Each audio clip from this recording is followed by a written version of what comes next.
के ले लिया खींच के मिट्टी, इधर डंपिंग बना दिया। तो हम सोचे कि चलिए इतना ऐसा जमीन में हम अपना गुजारा बसेरा करते हैं, उसमें भी डोजर चला दिया, घर से भगा के ले गया, बांध छान के आती जी।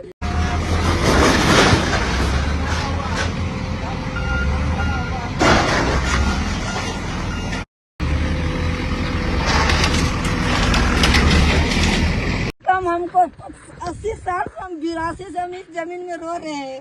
आज डंपिंग किया, कल उधर तोड़ के ले लिया खींच के मिट्टी, इधर डंपिंग बना दिया। तो हम सोचे कि चलिए इतना ऐसा जमीन में हम अपना गुजारा बसेरा करते हैं, उसमें भी डोजर चला दिया, घर से भगा के ले गया, बांध छान के आती जी थाना। और बोलता कि नहीं हम नहीं लाए हैं, जीएम लाया है, पीओ लाया है। जब रात भर भगाने लगा सबको, जाओ पीओ के घर जाओ, जीएम के घर जाओ। बोलता है हम लाएगा तो तुम लोग को खाना पीना देंगे, मरो ना, मरेगी तो जाओ अपना फांसी से करके। कौन बोला ये बात? बड़ा बाबू बोलता पांडे, नवीन पांडे। नवीन पांडे ना, उसको आप चेहरा देखिएगा, चेहरा देखिएगा तो पहचान लीजिएगा। साला थाना में भर देंगे, जेल में भर देंगे। बाबूजी कौन है? उसके साथ वो भी एक बार आया तो ऐसे ही बोला, साला कमलेश के मामले में बना क्या ठीक करता है, ऐसे ही और रात को बुलाता है खाना।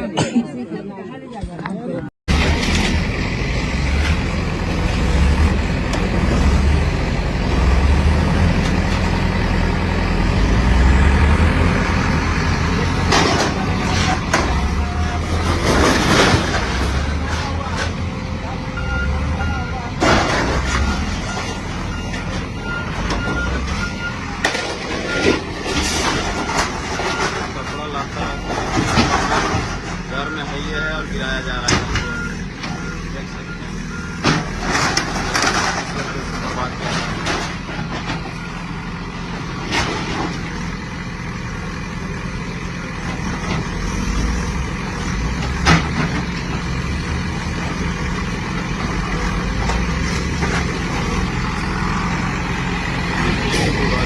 समाधान के लिए हमने झारखंड राज्य को अलग किया था, आज उनकी बातों में वही पीड़ा की झलक दिखाई दे रही है। इसलिए आज हमें लगता है, आज हमें आवश्यकता है कि विस्थापित तमाम विस्थापितों को एक मंच में आने की आवश्यकता है। निसंदेह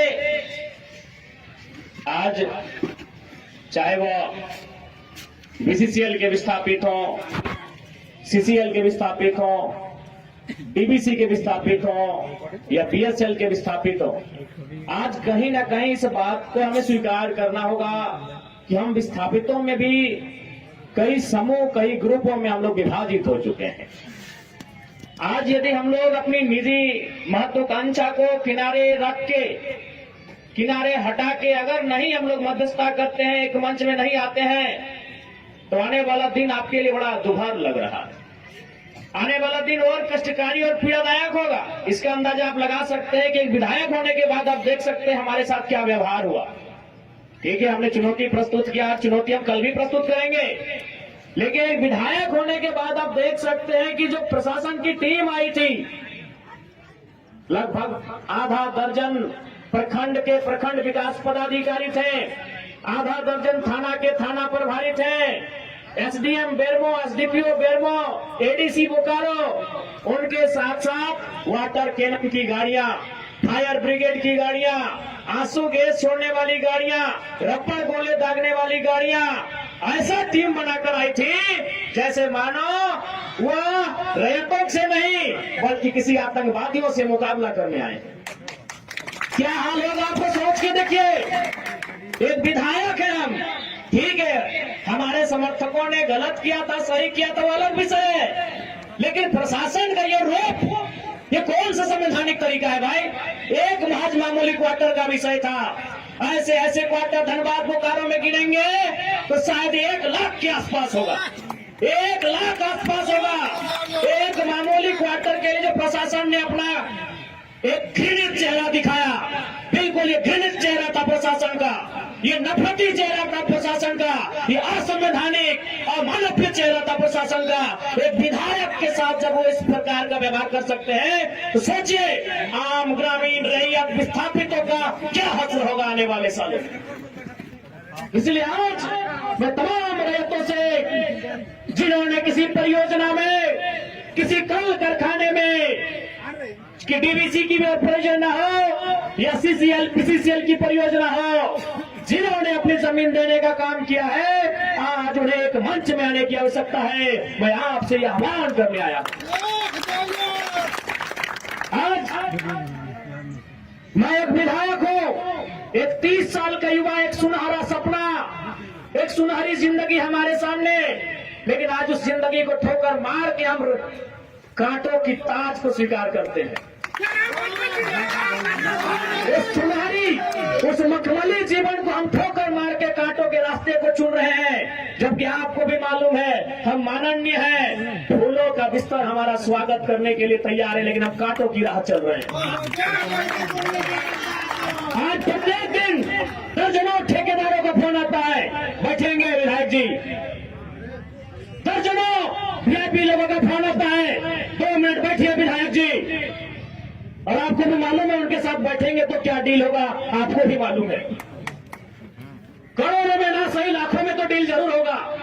यानी एक मखमली बिस्तर को हम ठोकर मार के कांटों के साथ चल रहे हैं। किसके लिए? झारखंड के वंचित आवाम के लिए हम चल रहे हैं। आज क्या कमी होगी, एक माननीय को क्या कमी हो सकती है भाई? हमें आवास मिलेगा, गाड़ी की सुविधा मिलेगी, टीए मिलेगा, हर प्रकार की सुविधा मिलेगी, भत्ता मिलेगा, हवाई यात्रा मिलेगा, रेलवे की यात्रा मिलेगी और लाखों रुपए की सैलरी मिलेगी। और उन चीजों को दरकिनार करते हुए, उस ऐशो आराम के जीवन को ठोकर मारते हुए हम आपके बीच विधायकी के साथ साथ अपनी जान को हथेली में लेके घूम रहे हैं। बताइए तो झारखंड के इतिहास में ऐसे आज के इस दौर में एक भी विधायक का नाम बताइए। अरे विधायकी तो छोड़िए, हम अपने जान को हथेली में लेके घूम रहे हैं। जिस दिन 2 बजे रात को हम बेरमो में आए, हमारी गाड़ी में हमारा एक भी अंगरक्षक नहीं था। वे लोग सो चुके थे। हमने कहा कोई दिक्कत नहीं है। हमने केबल ड्राइवर को फोन किया, वो भी अपने ससुराल में थे, क्योंकि आपको भी मालूम है मेरे घर में इतना जगह नहीं है कि हम 4 लोगों को ठहरने के लिए बोल सके। बगल में हमारे एक मित्र का घर है, वहीं रात रहने के लिए हम जाते हैं, वो विधायक है। हमने तुरंत कहा कि अगर हम अपने आरक्षक को लेने के लिए जाएंगे तो शायद 10 से 15 मिनट का लेट होगा, उतना देर में हम कम से कम दूरी की दूरी पार कर जाएंगे। 20 किलोमीटर हम 15 मिनट में सफर कर जाएंगे, इसलिए आरक्षक को सोने दीजिए, हम अकेले आएंगे। हम अपने जान को, अपने जीवन को हथेली में रख के चल रहे हैं। किस लिए? तो कि आज झारखंड की शोषित वंचित जनता को न्याय मिल सके। तो आप इतना तो कर सकते हैं, एक 30 साल का लड़का अपने आराम के जीवन को छोड़कर, ऐसो आराम को छोड़कर आज आपके लिए कांटों के रास्ते में चलने के लिए तैयार है। आप कम से कम ये जो 15, 16, 50, 60 समितियां बना के रखे हैं विस्थापन के नाम में, क्या एक नहीं कर सकते हैं? आप कीजिए। आप जिस दिन एक करेंगे, इनको यहां से उखाड़ के फेंक देंगे। आप कीजिए। आज बीएसएल में भी हम जाते हैं, वहां 52 समितियां हैं।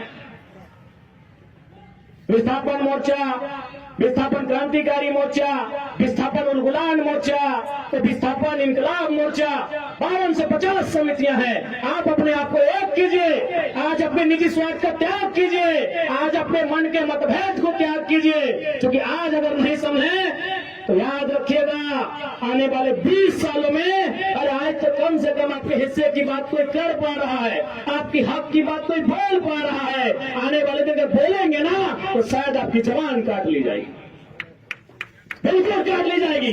ये कौन सा रूप था? आप ही बताइए, कौन सा रूप था प्रशासन का? देखा था ना आपने जी। अरे पुलिस को छोड़िए, पानी बरसाने वाली गाड़ी थी, आंसू गोला छोड़ने वाली गाड़ी थी, रबड़ गोली छोड़ने वाली गाड़ी थी, अग्निशमक की गाड़ियां थी, जैसे मानो किसी आतंकवादी से लड़ाई में आए हैं। इतने बेशरम, इतने निर्लज हो चुकी है आज यहां सिस्टम। आज हो सके आज भी मेरी बातों को कुछ कुछ लोग तोड़ मोड़ के प्रस्तुत करेंगे कि विधायक के बोल सुनिए। अरे उनको नहीं मालूम है विस्थापन का दर्द क्या होता है। अगर वे विस्थापन को अध्ययन कर लेते तो शायद ये बोली बोलने का अवसर नहीं देखते। इसलिए आज मैं आपको स्पष्ट कहना चाहूंगा, और मैंने विधायक बनने से पहले ही कहा था, मैंने संसद के चुनाव लड़ने से पहले ही कहा था कि आज जो हाल मैं देखता हूं पूरे झारखंड का, आज जो मैं अफसरशाही का व्यवहार देखता हूं, आज जो मैं प्रबंधन की मनमानी देखता हूं, मैंने बहुत दुखी होकर कहा था कि मैं पीएचडी का स्कॉलर हूं, लेकिन मैं शायद इस बात को आप लोग मेरा गलत कहें, लेकिन मैं कह रहा हूं कि कोयला अंचल में रहने वाले लोग जो विस्थापित लोग हैं वो हम दो, हमारे दो नहीं, 2 बच्चों को एक्स्ट्रा जन्म दीजिए और उनको केवल और केवल विद्रोह की भावना के साथ तैयार कीजिए कि आपको बदला लेना है। बिल्कुल इस मेरी बात से बहुत सारे लोगों को आपत्ति होगी कि माननीय कैसा बोल रहे हैं, लेकिन उनको क्या मालूम कि जिस जमीन को हमारे बाप दादा ने 1970 में दिया है, हमारे बाबूजी मर गए, लेकिन आप भी जवान बेटा और बुढ़ापे किए चला गया है, लेकिन इंसाफ नहीं मिल पाया। और ये तो गनीमत है। झारखंड के किसान भोले भाले हैं, झारखंड के किसान सरल हैं, झारखंड के किसान सीधे साधे हैं। क्या 1970 की लड़ाई को घिस कर अपने जीवन को, अपने खून को गला गला कर लड़ रहे हैं। अरे ये बंगाल याद होगा तो 1964-65 का दौर था। एक दिन पहले कुछ जमींदारों ने, कुछ सामंतवादियों ने एक किसान को मारा था। उन्होंने नक्सलबारी और नक्सलवादी जैसे घटना को अंजाम दे दिया था। एक दिन पहले ये तो झारखंड के किसान हैं कि 70 साल से बर्दाश्त कर लिए। बंगाल के किसानों ने एक दिन बर्दाश्त नहीं किया था। आज आप नक्सलवादी सुनते हैं ना, नक्सली नक्सली नक्सली, ये डिक्शनरी का वर्ड नहीं है। नक्सली कोई बुरा वर्ड नहीं है। नक्सली बुरा हो सकता है, नक्सली वर्ड बुरा वर्ड नहीं है। नक्सली एक्चुअल में, वास्तव में बंगाल में दार्जिलिंग जो क्षेत्र है वहां एक गांव है, उसका नाम है नक्सलवाड़ी। नक्सली कोई डिक्शनरी का शब्द नहीं है। हमने झारखंड राज्य को अलग किया था, जिस पीड़ा के समाधान के लिए हमने झारखंड राज्य को अलग किया था, आज उनकी बातों में वही पीड़ा की झलक दिखाई दे रही है। इसलिए आज हमें लगता है, आज हमें आवश्यकता है कि विस्थापित, तमाम विस्थापितों को एक मंच में आने की आवश्यकता है। निसंदेह आज चाहे वो बीसीसीएल के विस्थापित हों, सीसीएल के विस्थापित हों, डीबीसी के विस्थापित हों या बीएसएल के विस्थापित हों, आज कहीं ना कहीं इस बात को हमें स्वीकार करना होगा कि हम विस्थापितों में भी कई समूह, कई ग्रुपों में हम लोग विभाजित हो चुके हैं। आज यदि हम लोग अपनी निजी महत्वाकांक्षा को किनारे रख के, किनारे हटा के अगर नहीं हम लोग मध्यस्थता करते हैं, एक मंच में नहीं आते हैं, तो आने वाला दिन आपके लिए बड़ा दुभर लग रहा है। आने वाला दिन और कष्टकारी और पीड़ादायक होगा। इसका अंदाजा आप लगा सकते हैं कि एक विधायक होने के बाद आप देख सकते हैं हमारे साथ क्या व्यवहार हुआ। ठीक है, हमने चुनौती प्रस्तुत किया, चुनौती हम कल भी प्रस्तुत करेंगे, लेकिन एक विधायक होने के बाद आप देख सकते हैं कि जो प्रशासन की टीम आई थी, लगभग आधा दर्जन प्रखंड के प्रखंड विकास पदाधिकारी थे, आधा दर्जन थाना के थाना प्रभारी थे, SDM Bermo, SDPO Bermo, ADC Bokaro, उनके साथ साथ वाटर कैनन की गाड़ियां, फायर ब्रिगेड की गाड़ियां, आंसू गैस छोड़ने वाली गाड़ियां। महोदय, एमएलए जयराम कुमार महतो बोल रहे हैं। हाँ, गुड आफ्टरनून। बोल रहे हैं यहाँ राजरप्पा प्रोजेक्ट में जो सीसीएल वर्सेस जो ग्रामीण रैयतों का मामला है, उसमें प्रशासन पुलिस की तरफ से बड़ा दुर्व्यवहार किया गया है। ये उचित है? बताइए। महिला को नोच दिया गया है, फोन किसको आप भेजे थे, हाथ नोचा, इनको टिकार के गाड़ी में बैठा के ले जाया गया है। अभी एक पुरुष पुलिस एक महिला के साथ इस तरह व्यवहार करेगी तो कहाँ तक उचित है?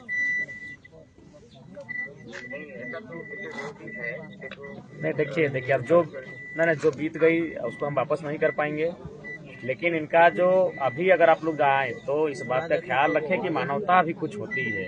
बताइए, घर टूट गया, फसल भी आप लोग मैंने उखाड़ के ले गया, तो ऐसा परिस्थिति में मामला कोई भी रहे, कम से कम मानवता का ख्याल रखे। रात को 11 बजे लाके आप लोग छोड़ देते हैं, हाथी का क्षेत्र है, मानव जीवन का भी कोई मूल्य होता है, हर चीज।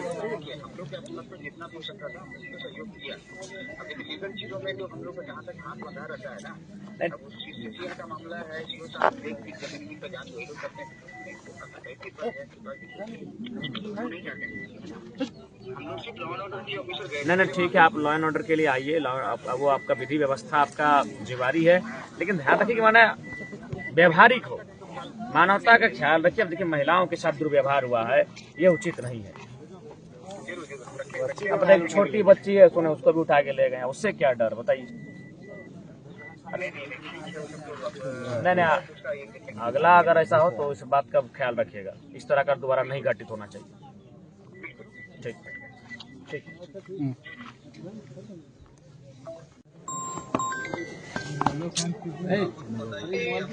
नहीं आप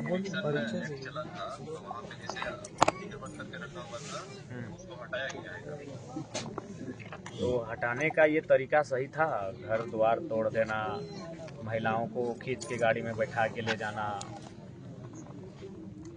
और भी क्या और कोई तरीका नहीं हो सकता था क्या? इनको कन्विंस नहीं किया जा सकता? नहीं ठीक है, तो ये एक तो इनका जमीन है, ठीक है, सीसीएल ने कभी अधिग्रहण किया हुआ, लेकिन जमीन तो इन्हीं के बाप का है, सीसीएल के तो बाप का है नहीं, ठीक है, ठीक है। हाँ, 2,11,20 डिसमिल के आसपास गया है।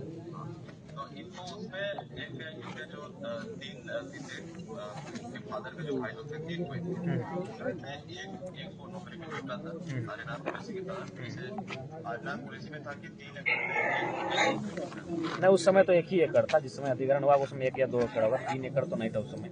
अच्छा, जो भी है, मैंने नौकरी मिला था आपके कहने के मुताबिक का, ठीक है, आगे।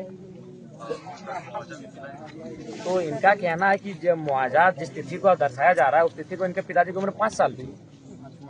5 महीना आधार कार्ड में आदमी चेंज कर सकता है, ये आपको भी बताऊं। नहीं, फिर भी कितना अंतर हो सकता है? मान के चलिए जिस साल, मान के चलिए अगर हम अपना उम्र अभी 30 साल बताते हैं, तो हार्डली 35 साल होगा या तो 25 साल होगा, ऐसा तो नहीं कि 60 साल की उम्र के हम। तो 5 साल यानी कम से कम तो उसको मुआवजा लेने के लिए भी एक तो हमको हिसाब से ठीक ठाक एज का होना चाहिए, 18 साल का। हमने जैसे डॉक्यूमेंट देखा है, इनका फादर का उसमें साइन, इनका फादर का भी साइन है उसमें। क्या संभव है 5 साल का लड़का उस समय शायद उसकी जांच होनी चाहिए। फैला है या फैला देखिए सीओ साहब, देखिए एगो उम्र को अगर छुपा सकता है तो 5 साल तक छुपा सकता है।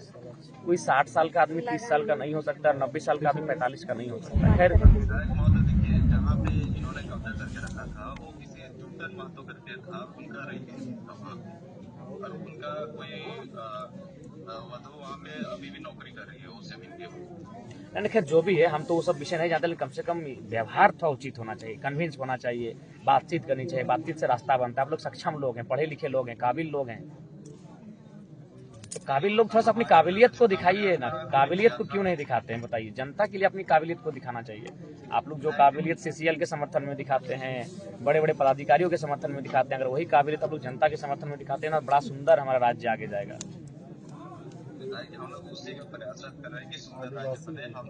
नहीं तो कहाँ, देखिए एक महिला को नोचा गया, देखिए आके देखिए, लग रहा है कि कोई मैंने जंगल का कोई पशु इनको नोचा गया है। ऐसा तो नहीं होना चाहिए। देखिए महिला है, सुनिए पुरुष पुलिस था, हाथों में नोचा गया। ये तो अपने से बनावटी नहीं कि चेहरा अभी तक लाल दिख रहा है। हम लोग भी उतना तो समझते हैं चेहरे को देखने के बाद, देखिए लाल अभी भी चेहरा दिख रहा है, यानी लग रहा है कि उसको ऐसे कोई खींच के बाल के बल खींचा होगा हाथ में, जहाँ जहाँ उसका हाथ गया चेहरे में, और टिटार के उसको गाड़ी में बैठा के ले जाया गया। ये उचित नहीं है। तो ठीक है, जो भी होगा कम से कम फैमिली से मिलिए, कन्विंस आप लोग करने की कन्विंस कीजिए, बात कीजिए, इसका हल निकालिए।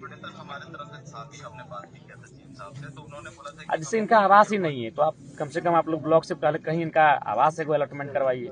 कहाँ रहेंगे बताइए, ठंड का दिन है, और पहले कोशिश कीजिए कि अगर चूंकि आप लोग के पास तो सक्षम है, कोई फंड होगा, भोजन की व्यवस्था कीजिए। परिवार के पास कुछ नहीं, बर्तन उर्तन सब टूट चुका है, खाना वाना भी मैंने छितर बितर हो चुका है, और जो भी हल्का फुल्का जो संपत्ति होगा वो सब तो खत्म हो चुका है, मिट्टी कहाँ दबा गया मिट्टी में। तो कम से कम, हाँ बोलिए सीओ साहब। हाँ सुन इनके लिए सीसीएल में एक मतलब कि क्वार्टर के अलॉट हमने बात किया था जीएम से, तो उन्होंने बोला था कि हम क्वार्टर दे देंगे, इनका घर बनाने के लिए पैसा दे देंगे बोले थे। और आउटसोर्सिंग कंपनी में 30, 35 या 40 हज़ार होती है, इनको सर्विस वहाँ पे दे ही रहेगा जब तक आउटसोर्सिंग कंपनी चलेगी, वहाँ पे वो काम कर सकते। ठीक है, मैंने कोशिश कीजिएगा कि न्याय मिले। हाँ, उसके लिए आप निश्चित रहिए हमारी तरफ से। ठीक है जो है कि जो फैमिली राजरप्पा वाला जो घर तोड़ा गया है, तो इनको थोड़ा सा उपाय कीजिए। और देखिए, अगर आप कह रहे हैं कि जमीन अधिग्रहण किए तो आप भी तो पेपर दिखा सकते हैं, आप एक मध्यस्थता कीजिए और हमारी टीम के लोग रहेंगे। देखिए, विवाद करके कोई फायदा है नहीं, और चूंकि पढ़े लिखे लोग हैं, मानवता का भी ख्याल पहले कीजिए। तो इनका पक्ष देखिए, नहीं इनको 11 बजे रात को इनको छोड़ा गया, और ये हाथीपुरा प्रतिबंधित क्षेत्र है, जान माल का नुकसान हो सकता है। नहीं, ये आरटीआई रिपोर्ट है, देखिए।